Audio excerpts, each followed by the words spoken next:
मला अतिशय आनंद आहे की राज्य निवडणूक आयोगाने महानगरपालिका निवडणुकीच्या तारखा घोषित केलेल्या आहेत। 15 जानेवारीला राज्यातल्या सगळ्या महानगरपालिकांच्या निवडणुका होणार आहेत। या निर्णयाचं आम्ही स्वागत करतो, कारण राज्यामध्ये स्थानिक स्वराज्य संस्था ही प्रशासकांच्या भरोशावर चालणं ही काही लोकशाहीला अभिप्रेत नव्हतं। तथापि माननीय न्यायालयाच्या निर्णयांमुळे एक दीर्घ काळ या संस्था निर्वाचित प्रतिनिधींच्या विना होत्या। आता पुन्हा या निवडणुका होतात आणि आम्हाला विश्वास आहे की या निवडणुकांमध्ये आमच्या शासनाने केलेलं काम बघता पुन्हा कौल हा आमच्या बाजूने येईल। जनता आम्हाला शहर विकासाची पुन्हा संधी देईल हा मला विश्वास आहे।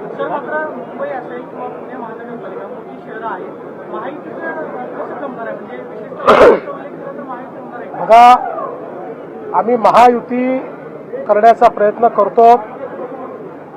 जास्तीत जास्त ठिकाणी भाजप आणि शिवसेनेची युती होईल, काही ठिकाणी भाजप शिवसेना राष्ट्रवादी युती होईल, एखाद दोन ठिकाणी भाजपा राष्ट्रवादी युती देखील होताना आपल्याला पाहायला मिळेल। आता तुम्ही पुण्यामध्ये मला विचारालच म्हणून सांगतो, पुण्यामध्ये मात्र अजितदादांची आमची चर्चा झालेली आहे। आम्ही दोघेही इथले मोठे पक्ष आहोत।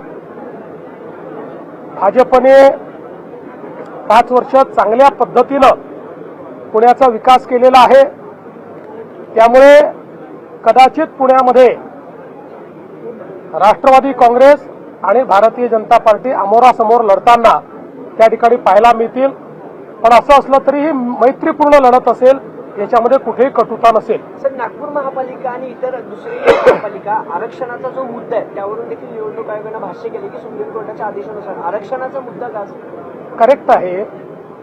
नागपूर महानगरपालिका आणि चंद्रपूर महानगरपालिकेमध्ये आरक्षण हे 50% वर गेलेलं आहे। पण माननीय सर्वोच्च न्यायालयाने सांगितलं की यांच्या निवडणुका घ्या, फक्त जो निकाल आहे तो आमच्या अंतिम निर्णयाच्या अधीन राहील। आम्ही अंतिम निर्णयात जो काही निर्णय घेऊ तो या 2 महानगरपालिकांना लागू असेल। शिवसेना शक्यतोवर सगळीकडे आमच्या सोबत असेल।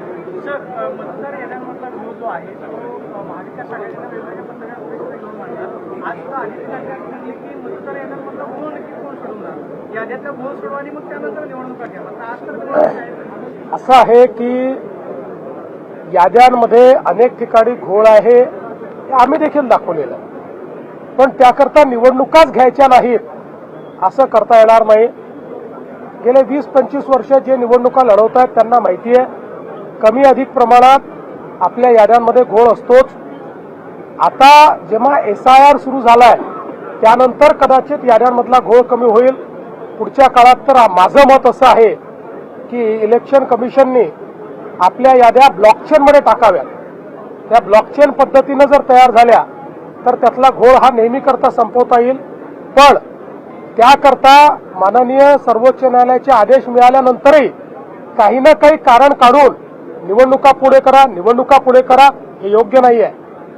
या ठिकाणी स्थानिक स्वराज्य संस्थेमध्ये निवडून आलेले प्रतिनिधी असले पाहिजेत, त्यांच्यासाठी स्थानिक स्वराज्य संस्था असली पाहिजे आणि म्हणून आमची मागणी आहे की या निवडणुका वेळेवरच व्हाव्या। महापालिकेत ठाकरे देखील एकत्र येण्याची शक्यता आहे, दोन्ही ठाकरे एकत्र आले तर भाजपला धोका असेल इच्छुक आहेत असं म्हटलं जातं। 20 ते 25 नगरसेवक तुमच्याकडे येण्यासाठी इच्छुक आहे, तर तुम्ही काही इंटरव्ह्यू करणार आहात काय? असं आहे की महाराष्ट्रामध्ये आमच्या पक्षात येण्याची लोकांमध्ये ओढ आहेच। आता कोणाला घ्यायचं आणि कोणाला घ्यायचं नाही हे आमच्या पक्षाचे अध्यक्ष आणि त्या ठिकाणचे आमचे प्रमुख नेते हे मिळून याचा निर्णय घेतील। याचा काही सरसकट कुठलाही निर्णय नाही। सर, ठाकरे दोन्ही बंधू एकत्र येत आहेत हा एक पक्का निर्णय आहे आमचा आणि त्या ठिकाणी शिंदे साहेबांचं ठरलाय की एकमेकाचे घ्यायचे नाही। ठाकरेंचे काय सर, दोन्ही ठाकरे एकत्र आल्यावर तुम्हालाही फटका बसेल? मुंबई महापालिका आहे, कुठलाही फटका नाही।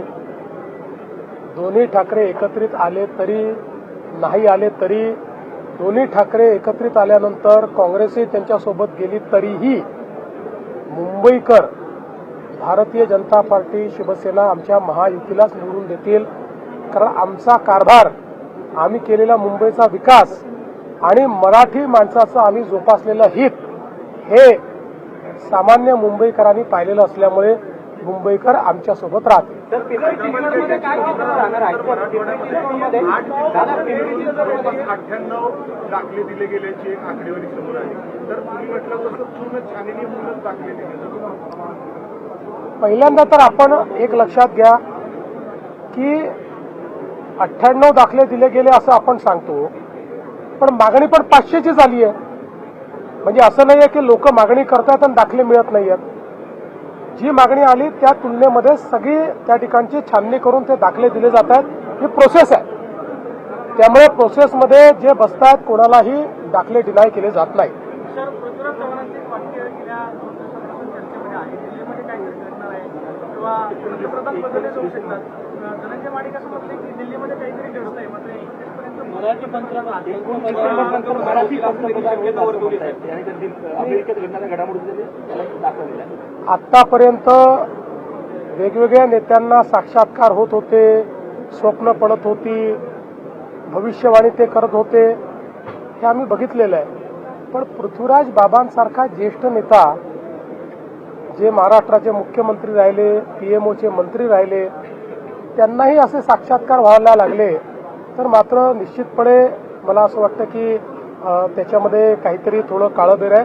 पृथ्वीराज बाबा एक अतिशय चांगले नेते आहेत, त्यामुळे त्यांचं आरोग्य उत्तम राहावं अशी आमची त्यांना शुभेच्छा आहे. त्यामुळे अशा प्रकारचा विचार करून त्यांनी स्वतःला फार त्रास करून घेऊ नये असा माझा त्यांना सल्ला आहे. सर, पीएमसी के चुनाव में पूरे देश की नजर रहती है. कैसी तैयारियां आपकी और आपके महागठबंधन के जो अलायंस पार्टनर्स हैं, किस तरह चुनाव में उतरेंगे? क्या देखिए, मुंबई में महागठबंधन नहीं, महायुति. महागठबंधन बिहार में चलता है, मुंबई में महायुति चलती है. तो महायुति मुंबई में चुनाव लड़ेगी और मुंबई की जनता मोदी जी ने किया हुआ काम, हमारी सरकार ने किया हुआ काम, इसको देखते हुए फिर एक बार मुंबई हमारे हाथ में महानगर पालिका के रूप में देगी, ऐसा मेरा विश्वास है. ठाण्यामध्ये पण युती होईल का स्वतंत्रपणे? युती होईल ना, आमचा प्रयत्न आहे. ठाण्यात, कल्याण डोंबिवलीत, सगळीकडे, पिंपरी चिंचवडमध्येही अजित पवार आणि आम्ही पुणे आणि पिंपरी चिंचवडमध्ये एकत्रित लढू शकणार नाही. आम्हाला दोघांनाही एवढं राजकारण समजतं की आम्ही एकत्रित लढलो तर तिसऱ्याचा फायदा होईल. त्यामुळे तिसऱ्याकरता आम्ही जागा ठेवणार नाही. आम्हीच एकमेकाच्या समोर लढू, पण मैत्रीपूर्ण लढू.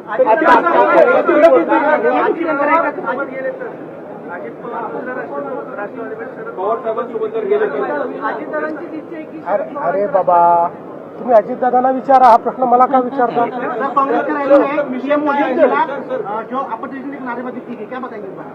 कि उनका फ्रस्ट्रेशन है.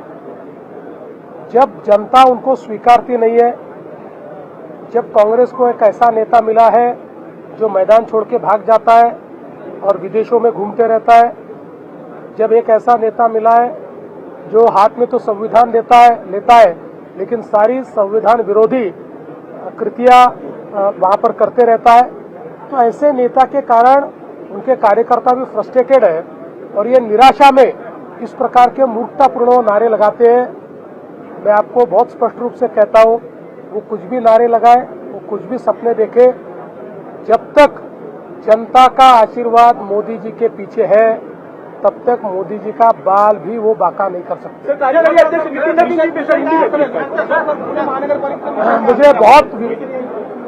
मुझे बहुत खुशी है कि श्री नितिन नवीन जैसे एक बहुत ही युवा ऐसे भारतीय जनता पार्टी के कार्यकर्ता को कार्याध्यक्ष के रूप में पार्टी ने नामित किया है.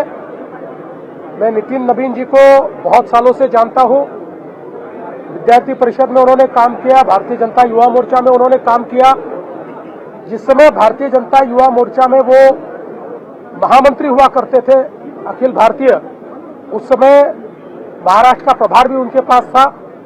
उस समय महाराष्ट्र में उनका आना जाना भी काफी था. और चूंकि मैं बिहार का भी प्रभारी रहा हूं, तो वहां पर भी उनका कार्य मैंने बहुत करीब से देखा है। उन्होंने कार्यकर्ता के रूप में, नेता के रूप में, मंत्री के रूप में जिस स्वरूप में उनको काम दिया गया, अपना काम बखूबी निभाया है। 4 बार से विधायक वो है, विधायक के तौर पर भी बहुत पॉपुलर है और मुझे ऐसा लगता है कि उनके कारण भारतीय जनता पार्टी को एक नई पीढ़ी मिली है। मैं हमारे नेताओं का आभार व्यक्त करना चाहता हूं। ये भारतीय जनता पार्टी है जहां पर लोग अगली पीढ़ी का विचार करते हैं। आज मेरे जैसा व्यक्ति इस पद तक पहुंचा क्योंकि किसी एक समय पर विचार करके नई पीढ़ी को लाया गया था। उस समय नई पीढ़ी का एक रिप्रेजेंटेशन मैं करता था। उसी प्रकार से आज एक नई पीढ़ी के रूप में नितिन नवीन जी को राष्ट्रीय कार्याध्यक्ष बनाना, मैं ऐसा मानता हूं कि पार्टी की एक बहुत ही दूरदृष्टि है और उसके लिए पार्टी के आला नेताओं का मैं बहुत बहुत आभार व्यक्त करना चाहता हूं। और श्रीमान नितिन नवीन जी को मैं बहुत दिल से उनको बधाई देना चाहता हूं और उनके नेतृत्व में भारतीय जनता पार्टी और तरक्की करेगी, ये विश्वास व्यक्त करता हूं।